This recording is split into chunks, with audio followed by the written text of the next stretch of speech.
সুপ্রিয় দর্শক, আসসালামু আলাইকুম। আপনাদের সবাইকে স্বাগত জানাচ্ছি। এখনকার আলোচনা আপনাদের সঙ্গে আছি আমি সিরাজুল ইসলাম। দর্শক, মধ্যপ্রাচ্যের পরিস্থিতি প্রতি মুহূর্তে বদলে যাচ্ছে। ওপাশে ইরানের সামরিক বাহিনীর মুখপাত্র ব্রিগেডিয়ার জেনারেল শেকারচি তিনি বলেছেন, মধ্যপ্রাচ্যে গত 50 বছর ধরে আমেরিকা যে শক্তি সঞ্চয় করেছিল, যে শক্তি গড়ে তুলেছিল, ইরান তা ধ্বংস করে দিয়েছে। এদিকে খুবই গুরুত্বপূর্ণ খবর হচ্ছে, জর্দানের কিং ফয়সাল বিমান ঘাঁটিতে আমেরিকার F-15 জঙ্গি বিমানের হ্যাঙ্গারে হামলার পর পুরো বিমান ঘাঁটি খালি করেছে। এপাশে মুওয়াফাক আল সালতি বিমান ঘাঁটি কিন্তু প্রায় অচল, অকার্যকর হয়ে গেছে। সেখানে এই বিমান ঘাঁটি ব্যবহারের মতো আর উপযুক্ত নেই প্রায়। এদিকে ইসরায়েলের বেন গুরিয়ন বিমানবন্দরে আমেরিকা রিফুয়েলিং ট্যাঙ্কার দিয়ে ভরে ফেলেছে। আর যদি একটি রিফুয়েলিং ট্যাঙ্কার বিমান আনা হয়, তাহলে ইসরায়েলের পক্ষে সেখানে প্রতিদিনকার যে নিয়মিত ফ্লাইট সেগুলো পরিচালনা করা সম্ভব হবে না। প্রশ্ন হচ্ছে, আমেরিকা কেন ইসরায়েলে এত বেশি রিফুয়েলিং ট্যাঙ্কার জড়ো করছে? তাহলে বড় কিছু হতে যাচ্ছে কিনা মধ্যপ্রাচ্যে? যদি এই বড় কিছু হয়, তাহলে ইরান কি করবে? ইরানের প্রস্তুতি কেমন? ইরান বলছে মার্কিন যে কোনো আগ্রাসন মোকাবেলার জন্য তারা সম্পূর্ণভাবে প্রস্তুত এবং কোনো রকমের ছাড় দেবে না ইরানের পক্ষ থেকে। এপাশে মার্কিন পররাষ্ট্রমন্ত্রী মার্কো রুবিও তিনি অনেকটা এক হাতে লাঠি আর এক হাতে কলা দেখিয়েছেন। তিনি বলেছেন, আমরা কূটনৈতিক উপায়ে সমস্যার সমাধান করতে সবচেয়ে বেশি পছন্দ করি, তবে হামলা অব্যাহত থাকবে। হামলাও চালাবে, আবার ইরানের সাথে কূটনৈতিক আলাপও চালাতে চাই। ঘটনা যখন এমন, তখন ঘটেছে আর এক বিপজ্জনক ঘটনা। পাকিস্তান ইয়েমেনের হুতি সমর্থিত সরকারকে হুঁশিয়ারি উচ্চারণ করে বলেছে, ইয়েমেনের হুতি সমর্থিত সরকার বা তাদের সামরিক বাহিনী যদি সৌদি আরবের সাথে বাণিজ্য করা কোনো জাহাজের উপর হামলা চালায়, তাহলে পাল্টা ব্যবস্থা নেবে পাকিস্তান। তাহলে কি পাকিস্তান সত্যি সত্যিই মধ্যপ্রাচ্যের এই সংকটে জড়িয়ে যাচ্ছে? পরিস্থিতি তখন কি হবে? ইরানের সাথে পাকিস্তানের সম্পর্ক তাহলে কোথায় গিয়ে দাঁড়াবে? মধ্যপ্রাচ্যের নতুন সমীকরণ কি হবে? এবং এই যে মধ্যপ্রাচ্যকে কেন্দ্র করে যে পরিস্থিতির সৃষ্টি হতে যাচ্ছিল, সেগুলো কি হবে? সুপ্রিয় দর্শক, এই বিষয়গুলো নিয়ে আমি বিস্তারিত আলোচনা করব আপনাদের সাথে। আশা করি শেষ পর্যন্ত সঙ্গে থাকবেন। আর এই সমস্ত বিষয়ে খুবই গুরুত্বপূর্ণ বিশ্লেষণ থাকবে। আশা করি আপনাদের ভালো লাগবে। আর ভিডিও যদি ভালো লাগে, তাহলে শেষ পর্যন্ত সাথে থাকবেন এবং লাইক, কমেন্ট, শেয়ার করে এবং চ্যানেলটি সাবস্ক্রাইব করে আমাদের পাশেই থাকবেন। দর্শক, যেখান থেকে শুরু করতে চাই সেটি হচ্ছে, জর্দানের কিং ফয়সাল বিমানবন্দর, বিমান ঘাঁটি মূলত সামরিক উদ্দেশ্যে ব্যবহার করা হয়। এই কিং ফয়সাল বিমান ঘাঁটিতে গত রাতে ইরান যে হামলা চালিয়েছে, সেই হামলায় আমেরিকার একটি F-15 জঙ্গি বিমানের হ্যাঙ্গার পুরোপুরি ধ্বংস হয়ে গেছে। আমি দুপুরের ভিডিওতে বলেছিলাম যে একটি F-15 বিমান ধ্বংস হয়েছে। এখন দেখা যাচ্ছে যে পুরোপুরি হ্যাঙ্গার ধ্বংস হয়েছে। একটা হ্যাঙ্গারে একটা বিমান থাকতে পারে, আবার কয়েকটা বিমানও থাকতে পারে। কয়েকটা বিমান ধ্বংস হয়েছে তা পরিষ্কার না। তবে এই হ্যাঙ্গার ধ্বংস হওয়ার পর এখন পুরো বিমান ঘাঁটি খালি করা হয়েছে, অলরেডি হয়েছে। তার মানে শুধুমাত্র একটা বিমান বা একটা হ্যাঙ্গার ধ্বংস হয়েছে ব্যাপারটা তা না, বড় রকমের ক্ষয়ক্ষতি হয়েছে, যার কারণে এই বিমান ঘাঁটি খালি করা হয়েছে। এবং মার্কিন সেনাদের পক্ষ থেকে এক রকমের ক্ষোভ প্রকাশ করা হয়েছে। জর্দানের যে সমস্ত বিমান ঘাঁটিতে তাদেরকে রাখা হয়েছে, সে সমস্ত বিমান ঘাঁটি স্ট্যান্ডার্ড না, মানে দেয়ালগুলো, বিল্ডিংগুলোর দেয়ালগুলো ভালো কংক্রিটে তৈরি না এবং ইরানি ক্ষেপণাস্ত্রের আঘাতে মোটেই টিকতে পারছে না সেগুলো। এপাশে জর্দানের মুওয়াফাক আল সালতি যে বিমান ঘাঁটি, সে বিমান ঘাঁটি কিন্তু ইরানের গত কয়েকদিনের দফায় দফায় হামলায় প্রায় অকার্যকর, অচল হয়ে পড়েছে। সে বিমান ঘাঁটি ব্যবহারের আর কোনো খুব একটা সুযোগ নেই। ইরান কিন্তু এই কথাই বলে আসছিল যে আর 2-1 দিন যদি হামলা চালানো যায় ঠিকমতো, তাহলে মধ্যপ্রাচ্যের সমস্ত বিমান ঘাঁটি, বিশেষ করে জর্দানের সমস্ত বিমান ঘাঁটি একদম পুরোটা অচল হয়ে যাবে। এপাশে কুয়েতে গত রাতের হামলায় আরো একটা দূরপাল্লার রাডার সিস্টেম ধ্বংস হয়েছে। ইরানের পক্ষ থেকে বলা হচ্ছে যে মধ্যপ্রাচ্যে আমেরিকার যে সমস্ত ঘাঁটি আছে, সে সমস্ত ঘাঁটিতে গত কিছুদিনের হামলায়, বিশেষ করে এই 11 দিনের হামলায় একেবারে বেশিরভাগ radar system, early warning system, electronic jamming system, electronic warfare system, তারপরে আদার অনেক কিছু সিস্টেম ধ্বংস করা হয়েছে। যার কারণে মধ্যপ্রাচ্যে আমেরিকার যে চোখ, এইগুলো, এই রাডার, এই সমস্ত সিস্টেমগুলো চোখ ছিল, এগুলোতে দিয়ে দেখতো কে ক্ষেপণাস্ত্র মারছে, কে বিমান উড়াচ্ছে, কে ড্রোন হামলা চালাচ্ছে, কোথায় কি কে কি তৎপরতা চালাচ্ছে, সমস্ত সবকিছু নজরদারি করতো, দেখতো।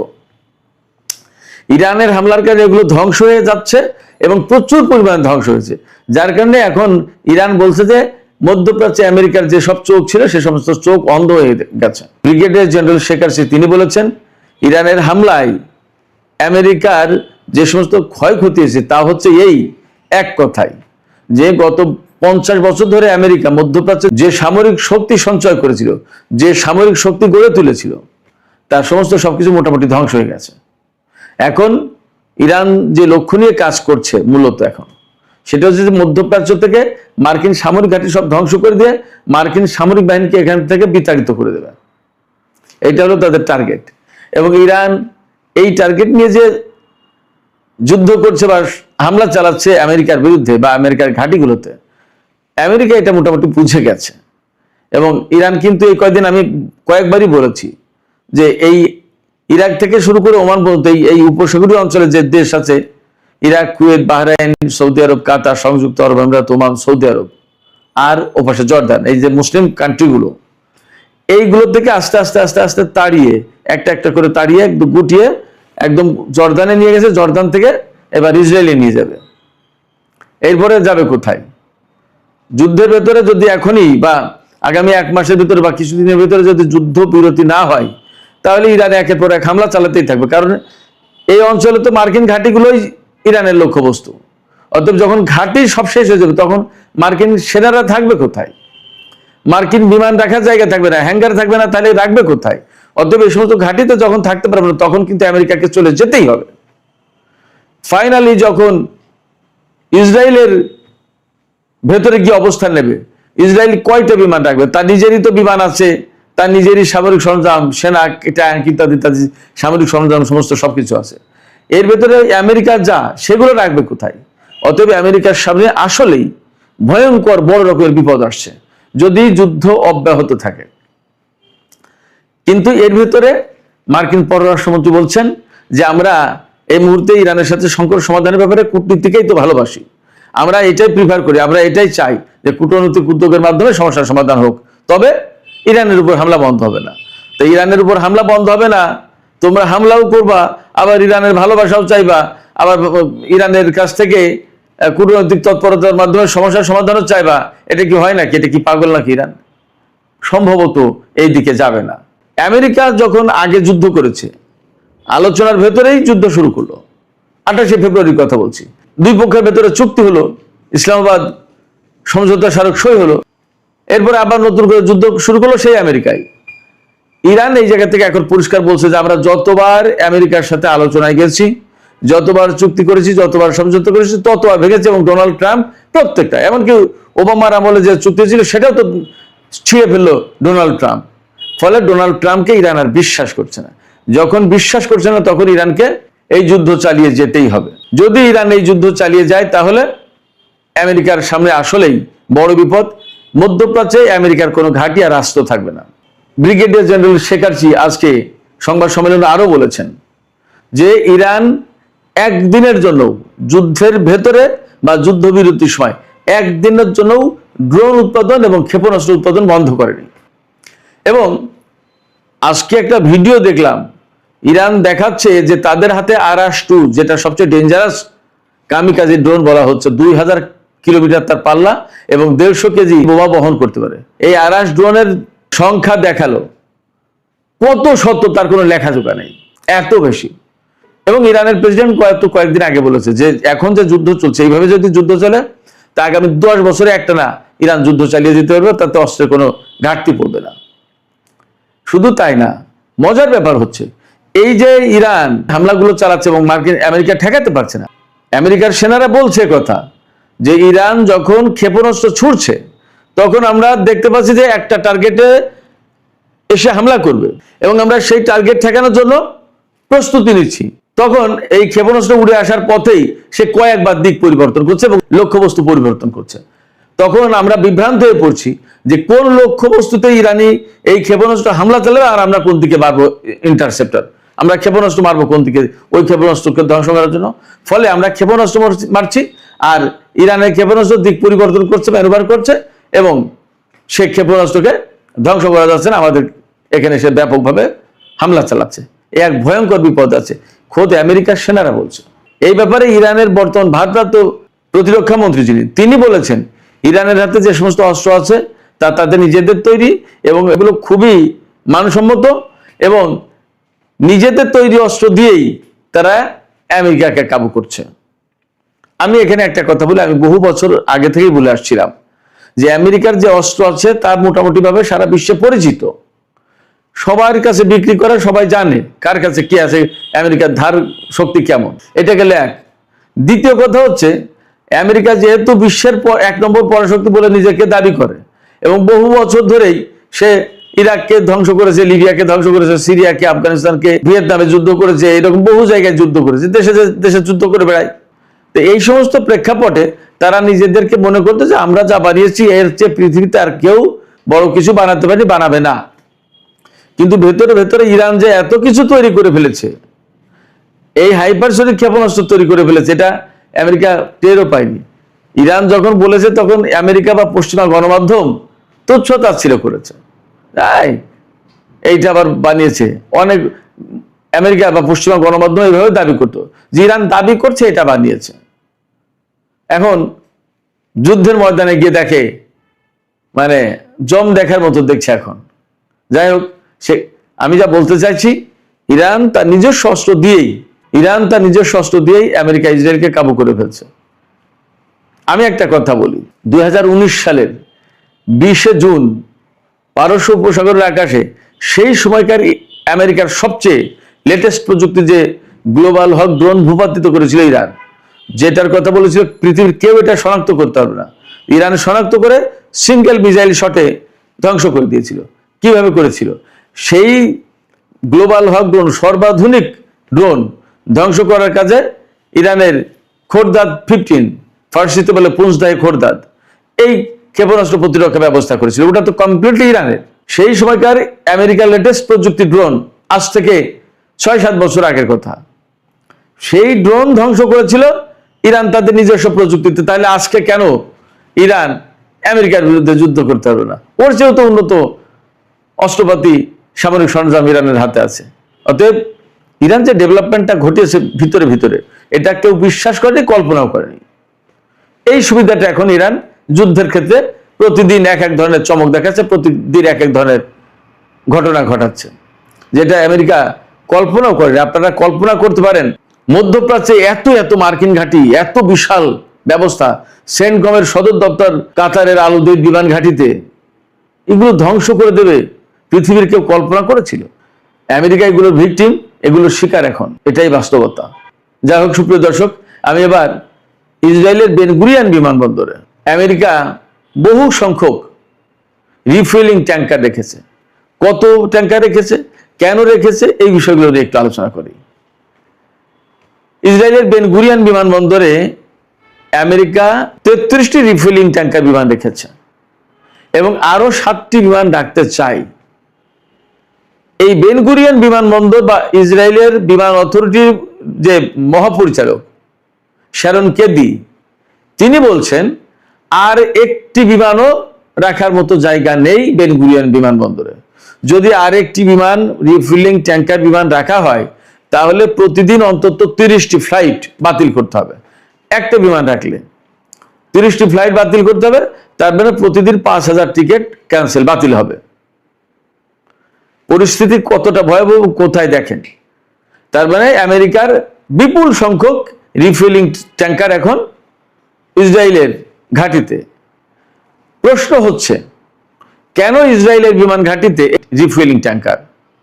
এই রিফুয়েলিং ট্যাঙ্কার ইসরায়েলের বিমান ঘাঁটিতে এই কারণে আমার কাছে দুটো ব্যাখ্যা হতে পারে, আমি দুটো বিশ্লেষণ দিচ্ছি।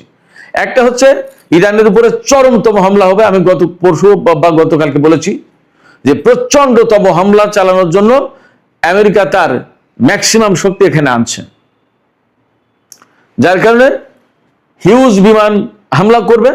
এই বিমান হামলা চালানোর জন্য বেশিরভাগই ইসরায়েলের ঘাঁটি থেকে বা জাহাজ থেকে হবে। তো তখন বিমানের ফুয়েল দরকার হবে, এবং একের পর এক হামলা চলতে থাকবে। বিমানের জ্বালানি শেষ হবে, আকাশ থেকে নেবে আবার শুরু করবে। ব্যাপারটা যদি তাই হয় তাহলে অনেক রিফিলিং ট্যাঙ্কার দরকার।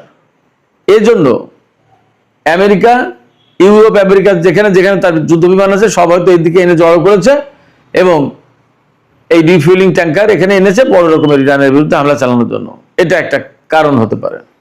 আরেকটা কারণ হতে পারে যে মধ্যপ্রাচ্যের সব ঘাঁটি তো মোটামুটি ভাবে ধ্বংস, আমি আগেই বলেছি।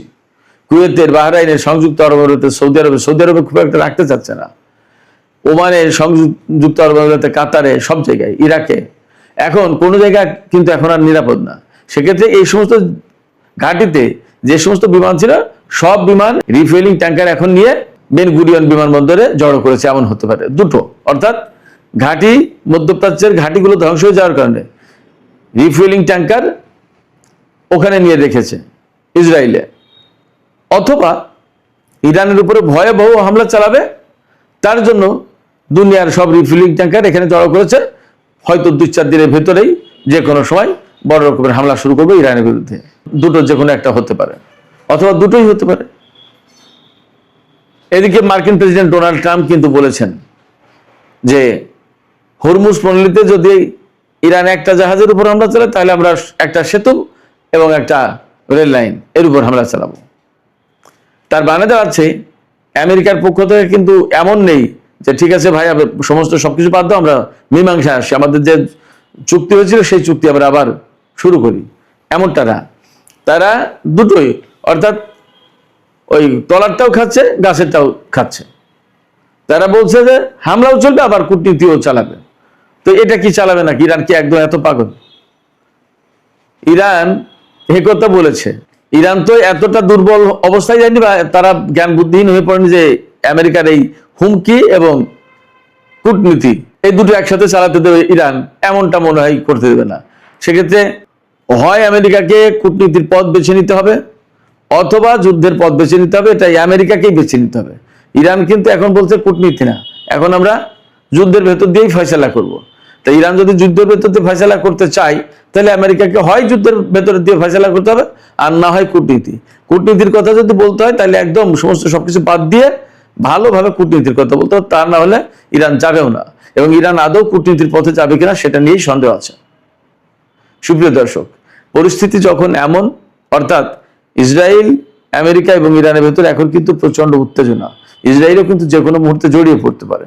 সেই জায়গায় পাকিস্তান নতুন ঘটনা ঘটিয়েছে। পাকিস্তান বিবৃতি দিয়ে বলছে, 2-3টা কথা বলেছে। একটা হচ্ছে উদ্বেগ প্রকাশ করেছে, একটা নিন্দা জানিয়েছে এবং একটা হুমকি দিয়েছে। উদ্বেগ প্রকাশ করেছে কি, যে সৌদি আরবকে এই যুদ্ধের ভেতরে টেনে নেওয়ার চেষ্টা করা হচ্ছে, এটা অত্যন্ত উদ্বেগজনক। আর নিন্দা হচ্ছে যে বাবাল মানদেব প্রণালী যে বন্ধ করে দিয়েছে ইয়েমেনের হুতি সমর্থিত সরকার বা সেনাবাহিনী, এটা নিন্দা জানিয়েছে। আর হুমকি দিয়েছে বাবাল মানদেব প্রণালী দিয়ে যে পাকিস্তানের জাহাজ চলাচল করে এটা যদি টার্গেট করে সৌদি আরবে যায়, সৌদি আরবের সাথে ব্যবসা করে, এই ব্যবসা বাণিজ্যের জাহাজ যদি হুতিরা টার্গেট করে তাহলে পাকিস্তানও হুতিদের বিরুদ্ধে ব্যবস্থা নেবে। এই 3টা কথা। এরপরে কমন একটা বক্তব্য দিয়েছে যে সৌদি আরবের স্বাধীনতা, সার্বভৌমত্ব, নিরাপত্তা, ভৌগোলিক অখণ্ডতা তার স্বার্থ, এটা পাকিস্তানের দেখার দায়িত্ব রয়েছে। ফলে কেউ যদি সৌদি আরবকে যুদ্ধে জড়িয়ে দেয় তাহলে পাকিস্তান এই অনুযায়ী ব্যবস্থা নিতে বাধ্য। তার মানে হচ্ছে সৌদি আরব এবং ইয়েমেনের ভেতরে যদি এখন যুদ্ধ লাগে তাহলে পাকিস্তান যুদ্ধে জড়িয়ে যাবে, মোটামুটি সেই বার্তাই পাকিস্তানের পক্ষ থেকে দেওয়া হয়েছে।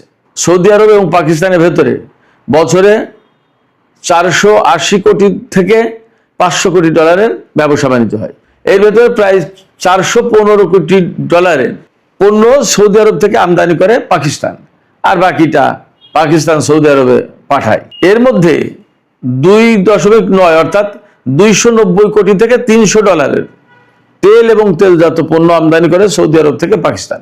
সেই হিসেবে গড়ে দেখা যায় পাকিস্তান প্রতিদিন সৌদি আরব থেকে 50 থেকে 60 হাজার ব্যারেল তেল আমদানি করে। এটা কিন্তু একদম কম না। সৌদি আরব যদি পাকিস্তানের তেল পাঠাতে না পারে অথবা সৌদি আরবের কাছ থেকে যদি পাকিস্তান তেল কিনতে না পারে, হুতি সমর্থিত সামরিক বাহিনী যদি বাবাল মানদেব প্রণালীতে বাধা দেয়, তাহলে এখানে বলছে পাকিস্তান যে তারা প্রয়োজনীয় ব্যবস্থা নেবে হুতিদের বিরুদ্ধে। তার মানে কি? যুদ্ধে জড়িয়ে যাবে। অথবা যদি সৌদি আরব এই মধ্যপ্রাচ্যের ক্রাইসিসে যদি যুদ্ধে জড়িয়ে যায়, তাহলে পাকিস্তান তার পক্ষে জড়াতে বাধ্য চুক্তি অনুযায়ী। আসলে বাস্তবতায় কি হবে, বাস্তবে কি হবে সেটা দেখার অপেক্ষা। কিন্তু পাকিস্তান যদি এভাবে জড়িয়ে যায় তাহলে কি দাঁড়াবে? তাহলে একদম সহজ যে কথা, সেটা হচ্ছে ভয়াবহ ভ্রাতৃঘাতী যুদ্ধ শুরু হবে। ইরান আলটিমেটলি পাকিস্তানের বিরুদ্ধে তখন যুদ্ধ করতে বাধ্য হবে যদি পাকিস্তান যুদ্ধ করে। তখন এতদিন যে সহযোগিতার সম্পর্ক গড়ে উঠেছিল, বিশেষ করে এই যুদ্ধকে কেন্দ্র করে পাকিস্তানের সাথে যে ইরানের ঘনিষ্ঠতা হলো, ইরানের প্রেসিডেন্ট পাকিস্তান সফর করলো, পাকিস্তানের প্রধানমন্ত্রী, সেনা প্রধান থেকে শুরু করে কত কত মানুষ ইরান সফর করলো, বাণিজ্যিক লেনদেন হচ্ছে, সীমান্ত খুলে দিচ্ছে, রেল লাইন প্রতিষ্ঠা হচ্ছে, আরো অনেক কিছু।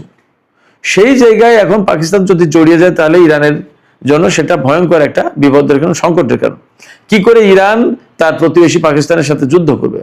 সুপ্রিয় দর্শক, এখনকার আলোচনা এখানে শেষ করতে চাই। আলোচনা শেষের আগে আপনাদের কাছে প্রশ্ন করি, আপনারা কি ভাবছেন? ইসরায়েলের বেন গুরিয়ন বিমানবন্দরে আমেরিকা যে 33টি রিফুয়েলিং ট্যাঙ্কার অর্থাৎ জ্বালানি বিমান রেখেছে, জ্বালানি সরবরাহ করার বিমান রেখেছে, আরো 7টি বিমান আনতে চায়। এই যে এত এত জ্বালানি ট্যাঙ্কার বিমান ইসরায়েলে জড়ো করা হচ্ছে, এটা কি ইরানের বিরুদ্ধে হামলার জন্য, নাকি ইরানের হামলায় বিভিন্ন ঘাঁটিতে টিকতে না পেরে এই সমস্ত বিমান ইসরায়েলের এই বেন গুরিয়ন বিমানবন্দরে আনা হচ্ছে? আসলে কি আপনাদের মতামত কি? সর্বোপরি মধ্যপ্রাচ্য কি আসলে ভয়াবহ একটা যুদ্ধের মুখোমুখি কিনা? আপনাদের মতামত জানিয়ে কমেন্টে লিখতে পারেন। আর ভিডিও ভালো লাগলে লাইক, কমেন্ট, শেয়ার করবেন এবং চ্যানেলটি সাবস্ক্রাইব করে সাথেই থাকবেন। দর্শক, আপনাদের সবাইকে অনেক অনেক ধন্যবাদ। আল্লাহ হাফেজ।